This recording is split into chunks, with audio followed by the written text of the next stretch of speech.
Bharatiya Janata party जी आहे ती कुठेतरी आता सत्तेत आहेच आहे, पण मग काय एकंदरीत चित्र महापालिकेचं आहे? कारण गेल्या अनेक दिवसांपासून जागा वाटपाच्या देखील चर्चा होत आहेत. मात्र भाजपचे जे निष्ठावंत आहेत त्यांना तिकीट मिळत नाही अशी सातत्याने ओरड पाहायला मिळते. काय नक्की सोलापूर महापालिकेच्या निवडणुकीत सुरू आहे? काय नवीन कार्यकर्त्यांचे नेत्यांचे प्रवेश झाल्यानंतर अगोदरच्या कार्यकर्त्याला स्वाभाविकपणे शंका येणं साहजिक असतं. त्यांच्या मनामध्ये द्वंद्व निर्माण होतं. आता हे माझ्या भागातला आल्यामुळं माझ्या उमेदवारीवर गदा बसतो काय की वगैरे वगैरे आहे. पण मला असं वाटतं की जे आले त्यांना सगळ्यांना तिकीट मिळण्यासाठी आलेले नाहीत, ते पक्षाचं काम करण्यासाठी आलेले आहेत. पक्षाचं काम वाढावं, पक्षाविषयी त्यांना प्रचंड प्रेम निर्माण झालेलं आहे. पक्षाविषयी आस्था वाढत चाललेली आहे, त्याच्यामुळे त्यांचा प्रवेश झालेला आहे. आमचे कार्यकर्ते हरकलीचल वगैरे काही नाही. त्यांना खात्री आहे की भारतीय जनता पक्ष त्यांना तिकीट देईल. नाही, पण असं आहे खूप आता विनोद भोसलेंनी प्रवेश केला, काल किसन जाधवांनी रात्री प्रवेश केला. त्या सगळे जे माध्यमांशी बोलताना असं सांगतात की आम्हाला तिकिटाचं आश्वासन दिलेलं आहे आणि तिकीट मिळते म्हणून आम्ही पक्षात येतो असं त्यांचं म्हणणं आहे. तुम्ही म्हणता की पक्षाचं काम करायचं म्हणजे कुठंतरी आपल्यातलं कम्युनिकेशन गॅप आहे का त्यांना वेगळी माहिती दिली जाते? ह्यालाच खरं राजकारण म्हणायचं असते आणि हे माझ्यासारख्याला जरा जमत नाही राजकारण. मी सरळ माणूस आहे, जरा मला वाकडं तिकडं बोलता येत नाही ह्या विषयातलं. किंवा जे आहे पोटात आहे तेच माझ्या ओठात येण्याचा प्रयत्न होतो. माझ्या पोटात एक ओठात एक अजिबात येत नाही. त्याच्यामुळं अनेक अडचणी येत्या की मी ज्या वरिष्ठांना विचारलेलं आहे ते उमेदवारीसाठी आलेले नाहीत, पक्षवाढीसाठी आलेत म्हणून मला सांगितलं. मी बोललो आपलं. आता तुमच्यासमोर कुणीतरी म्हणलेलं असतं की सुभाष देशमुखला विचारल्याशिवाय प्रवेश नाही आणि 48 तासात प्रवेश होता. आता मी काय करणार त्याला? म्हणजे ते कसं पोटात एक ओठात एक असते, त्याच्यामुळे माझ्या पोटात ओठात एक नाही. मी सरळ आहे. बापू, खरं तर आपले सहकारी जे आमदार आहेत विजयकुमार देशमुख म्हणतात की कार्यकर्ते कोणत्याही पक्षातून उभा होते त्या पक्षाचा मी प्रचार करेन, कार्यकर्त्याच्या पाठीशी उभा राहील. माझं असं मत आहे की ज्या कार्यकर्त्यांनी आमच्यासाठी पक्षासाठी काम केलेलं आहे त्या कार्यकर्त्याची क्षमता असताना त्याच्या पाठीशी संपूर्ण भाजप असताना त्याची क्षमता, भारतीय जनता पक्षाची ताकद त्याच्याबरोबर, नागरिक त्याच्याबरोबर असताना जर बाहेरच्याला उमेदवारी दिली तर स्वाभाविकपणे आमची नैतिक जबाबदारी आहे अशा कार्यकर्त्याच्या पाठीशी खंबीरपणे उभा राहणं. आमचा लोकप्रतिनिधी त्यांचा एक त्यांनी आमच्यासाठी केलेलं काम म्हणून, त्यांनी भारतीय जनता पक्षासाठी केलेलं काम म्हणून त्यांच्या पाठीशी आम्ही खंबीरपणे उभा राहणारच. दुसरा पक्ष असला तरी मला असं वाटतं की आम्ही प्रयत्न करू उभा राहण्यासाठी. नाही राहिलं तर नाविलाजन काहीतरी आपल्याला त्याला त्याच्या परीने त्याला पर्याय देऊन त्याच्या पाठीशी खंबीरपणे उभा राहावं लागणार. याचा अर्थ असा आहे का की दोन देशमुख आमदारांनी, तुम्ही आणि विजय मल्कांनी असं ठरवलेलं आहे का की बाबा भाजप म्हणून जरी आपल्याला तिकीट नाही मिळालं तरी आपले जे समर्थक आहेत, जे आपल्यासाठी राहिलेले आहेत, त्यांच्यासाठी एक स्वतंत्र ती आघाडी पक्षांतर्गत असेल का काय? आता मला एक सांगा, महाराष्ट्रामध्ये महायुती आहे, सोलापूरमध्ये महायुती करावी असे आदेश आहेत. सोलापूरमध्ये महायुती करण्यासाठी सर्व नेते मंडळी प्रयत्न करत आहेत. समजा अनावधानानं नाही झाली तर मित्र पक्षात गेला एखादा तर त्याच्या नशिबाने निवडून आला तर परत युतीचा आहे, महापौर युतीचा बसणार आहे. त्याच्यामुळे आम्ही त्याला आता सपोर्ट केला तर चुकलं काय? आमच्या कार्यकर्त्याला सपोर्ट केला तर चुकलं काय आमचं? म्हणजे ज्या पद्धतीने बाजार समितीला जी स्ट्रॅटेजी त्यांनी राबवली ती स्ट्रॅटेजी आता महापालिकेसाठी आपल्या गटाकडून ती तर वेगळीच आहे. म्हणून मी म्हणलं ना, पोटात एक माझ्या नाही. मी कुठल्याही शपथा घेत नाही. मी अनेकांचं पाहिलं, देवाची शपथ, बापाची शपथ, आईची शपथ, लेकराची शपथ, मी असं नाहीच करणार, केलं नाही. असं म्हणतात, पण तिसरंच बोलतात. कारण मला नेहमी वाटतं माणसं आपल्या मनाला आणि भगवंताला फसवू शकत नाहीत, असं माझं मत आहे.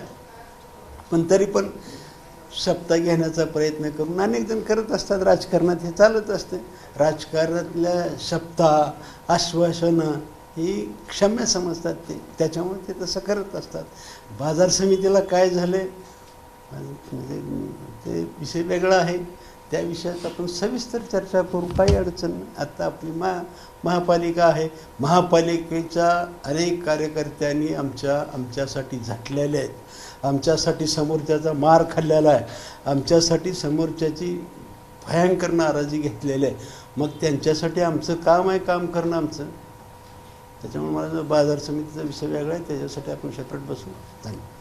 म्हणजे आता आपण जे सहयोगी पक्ष आहेत महायुतीतले त्यांच्याकडे आपले उमेदवार जातील जे इच्छुक आहेत आणि त्यांच्यासाठी आपण प्रचार देखील करणार आहात, हे स्पष्ट आहे. ते जरा उमेदवारी झाल्यावर ठरवू. बाबा फक्त विजय मालकांची भेट देखील आपण घ्यायला गेला होता. अशी एक चर्चा की विजय मालक फक्त राजीनाम्याच्याच तयारीत पक्षांतर्गत जे सुरू आहे आणि आपण समजूत करायला गेला होता तशी एक चर्चा सुरू आहे. सध्या काय नेमकं होतं मला काहीच माहिती नाही, तुमच्याकडून कळालं. मी गेलो होतो, आईसाहेबाची तब्येत जरा ठीक नाही म्हणून माहिती घ्यायला गेलो. नाराजी काही मालकांची आहे? मी त्या विषयावर चर्चाच केली. म्हणजे आईसाहेब घरी आजारी आहेत, त्रास आहे, म्हणजे व्हेंटिलेटरवरती आहे, त्याच्यामुळे भेटायला गेलो. बापू, आपल्या देखील पक्षावर प्रचंड नाराजी दिसून येते. माझ्या तुमच्या पक्षावर मी पक्ष कधीच नाही, कधीच नाही. एक पक्षात एक वेगळा पॅटर्न आता एक राबवला जातो असं म्हणतात की मुलाखतींच्या विषय असतं विशेषतः की त्यांना विचारलं जातं की आर्थिक खर्च करण्याची तयारी किती आहे तुमची, आणि या सगळ्या पॅटर्न एक नवीन पॅटर्न भाजपमध्ये सुरू झाली चर्चा आहे. म्हणजे हा तरी तुम्ही अनुभवला आहे का, आणि अशी काही सुरू आहे तुमच्या कार्यकर्त्यांनी काही सांगितलं तुमच्या अनेक नेते मंडळी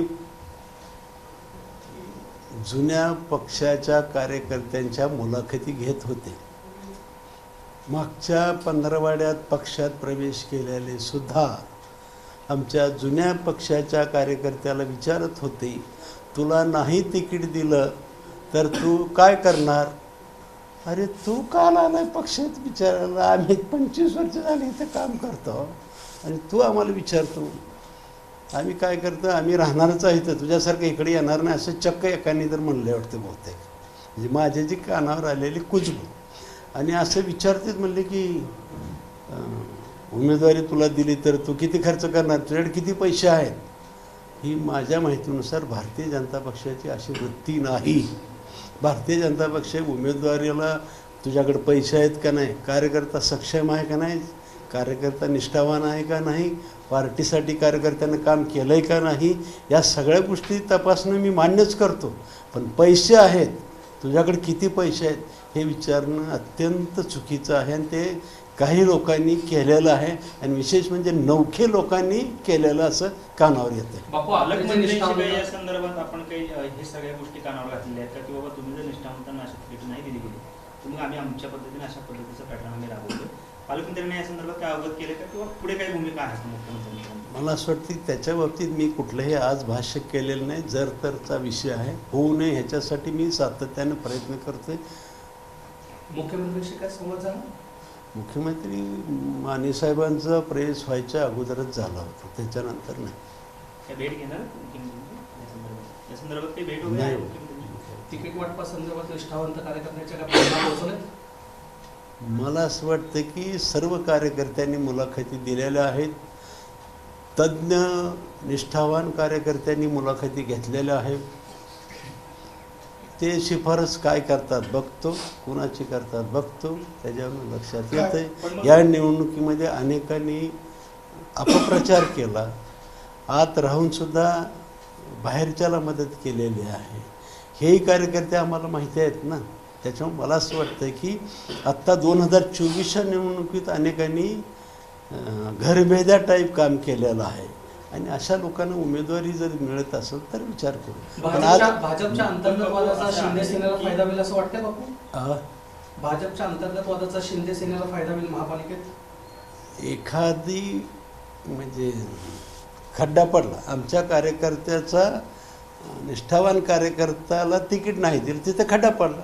तो खड्डा कुठं तर भरून निघणारच आहे, कुठं तर जाणारच आहे. पण बापू, जसं तुम्ही म्हणताय की बाबा तिकीट कशी वाटप होतात ते आम्ही पाहतो, पण शेवटच्या एका तासातच बी फॉर्म जो आहे तो बी फॉर्म दिला जातो. मग त्यानंतर तुमच्याकडे काय पर्याय राहणार आहे कार्यकर्त्यांना न्याय द्यायचा जर का असलं, आणि मग मुख्यमंत्र्यांना ही तक्रार करून उपयोग होणार आहे का? मी अजिबात कुणाची तक्रार करणार नाही. तक्रार करणं माझं काम नाही, काम करणं माझं काम आहे. मला जे वाटलेलं आहे ते मी वरिष्ठाच्या कानावर घातलेलं आहे. वरिष्ठांनी मला शब्द दिलेला आहे. हे ज्यांना प्रवेश देतो आहे ते प्रवेश उमेदवारीसाठी नाही असं स्पष्ट म्हटले. या उपर बदल झाला तर मग आम्हालाही बदलावं लागेल, पण बदलणार नाहीत असं माझा अंदाज आहे. एबीपी माझा, उघडा डोळे बघा नीट.